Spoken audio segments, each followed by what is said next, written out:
You are now listening to About That Business, hosted by Rom Wills. Rom Wills is an entrepreneur and personal coach who has helped people reach their fullest potential personally and professionally. Take it away, Rom. Thank you, Marshall. Loving that passive income. And yeah, like I said, I'm gonna be doing things a little bit different around here, right?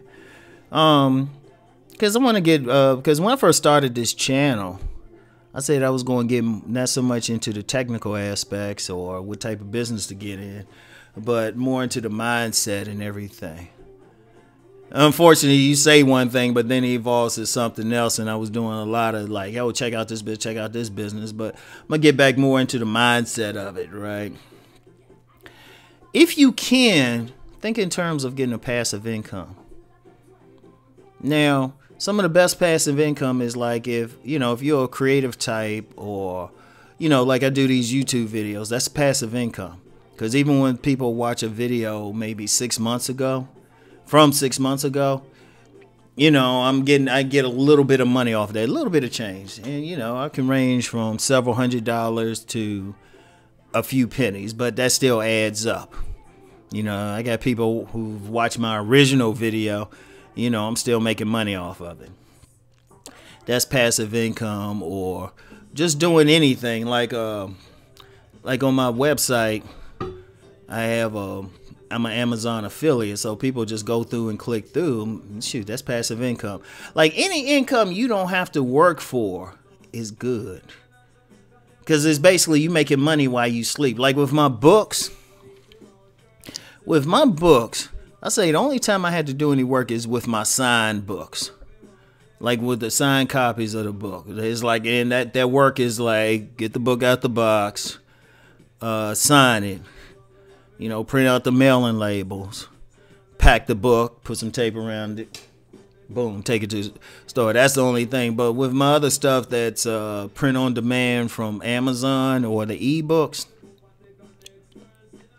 all I do is collect the checks. The hardest work I do is uploading the stuff. That's the hardest work. And that's great. Now, everybody's not, thing is, everybody is not an artist like that, a writer, artist, musician, podcaster, anything like that can do it. But you still, with some good investments, can make a passive income. You still can, because, you have some stock out there that pays a dividend. Do your due diligence, really read up about it. If you did something like stock, I would say not only read up about it, but just look at the industry and say it's Bitcoin. There's a lot of stuff in the news about it. So one thing with me, before I really get into Bitcoin personally, I want to see who's taking Bitcoin. And I think there's a few websites that are taking it, but how many people are going to take it? Now, a lot of people in that speculation stage, and they say, yeah, it's going to be adopted. And that's a good thing. Now, that's just one example. Like, you get the Bitcoin, you sell it, it's worth a lot. But then I know my mother had a dividend paying stock when I was younger. She had actually a dividend paying. This thing paid a little bit of money. She cashed a check, boom. So if you get like, and she just had a little bit. So if you say you're a person, say it's a dividend paying stock at, I don't know, I'll just say $20 a share and stuff. And then say they pay a dividend of a nickel or something like that. It might be better for the stockbrokers out there. Y'all probably saying, well, Rom, that ain't right. I ain't a stockbroker. But I'm just using this as an example. Now, 5 cents off a $20 stock, it don't seem much, but then if you have 10,000 shares of it, which some people could build up to, that adds up to a lot of money. Or enough money anyway, right? It adds up. It's probably somebody doing the math. Whatever the case, that's my point. And that's just one stock. Now, you get some people, they might get into some dividend stock or something like that, and they'll just have a big, nice little portfolio, and they get a little bit of money off of it every month. That's it. I mean, sometimes depending on something like a CD, CDs, they just pay one time.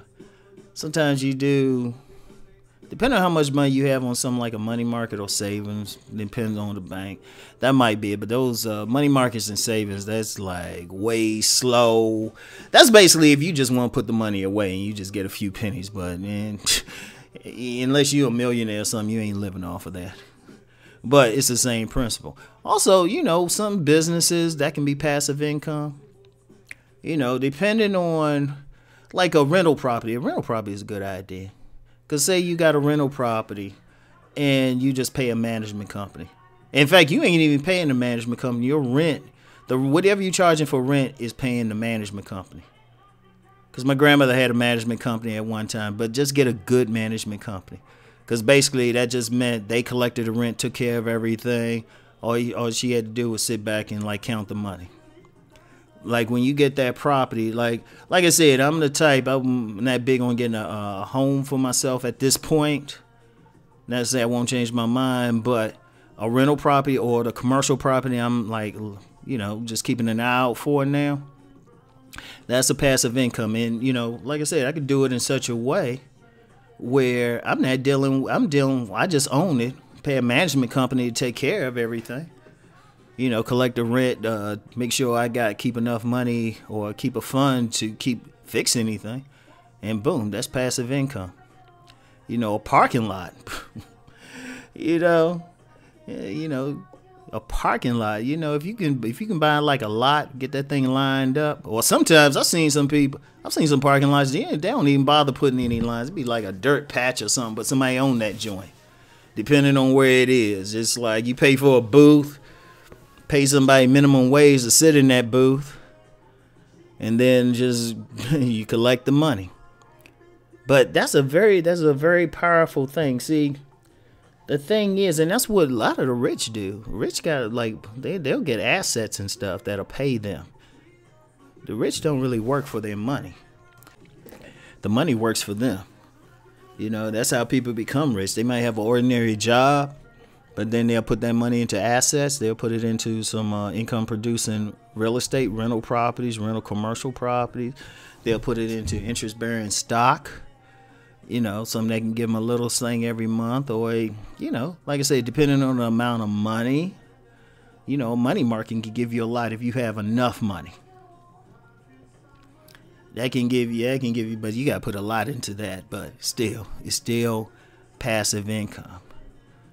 And, if you got several passive income streams, that's what gives you freedom. Because, look, one thing, and this one thing with the rich, the thing they value most is time. That's why if you look at some of these, look at any of these business magazines, and you will see more ads for watches. Because time is that valuable. So the rich, they don't spend a lot of time working for other people and stuff. They get some income producing asset, some passive income, and just sit back and collect the money. Now, I'm not rich, but I'm in that same mindset. I'd say, damn, how much? I'd say probably 99% of my income is passive. Because it's like the only time, like I said, maybe 95, depending on what percentage you want to put on me actually physically mailing a book to somebody. So it's a powerful thing. It's a powerful thing. It's something you want to use. It's something you want to think about. Something to get into. And like I said, it don't have to be books and stuff if you're not a writer. But you want to deal with that. So anyway, right? That's it for today. I'll talk to you later. Peace.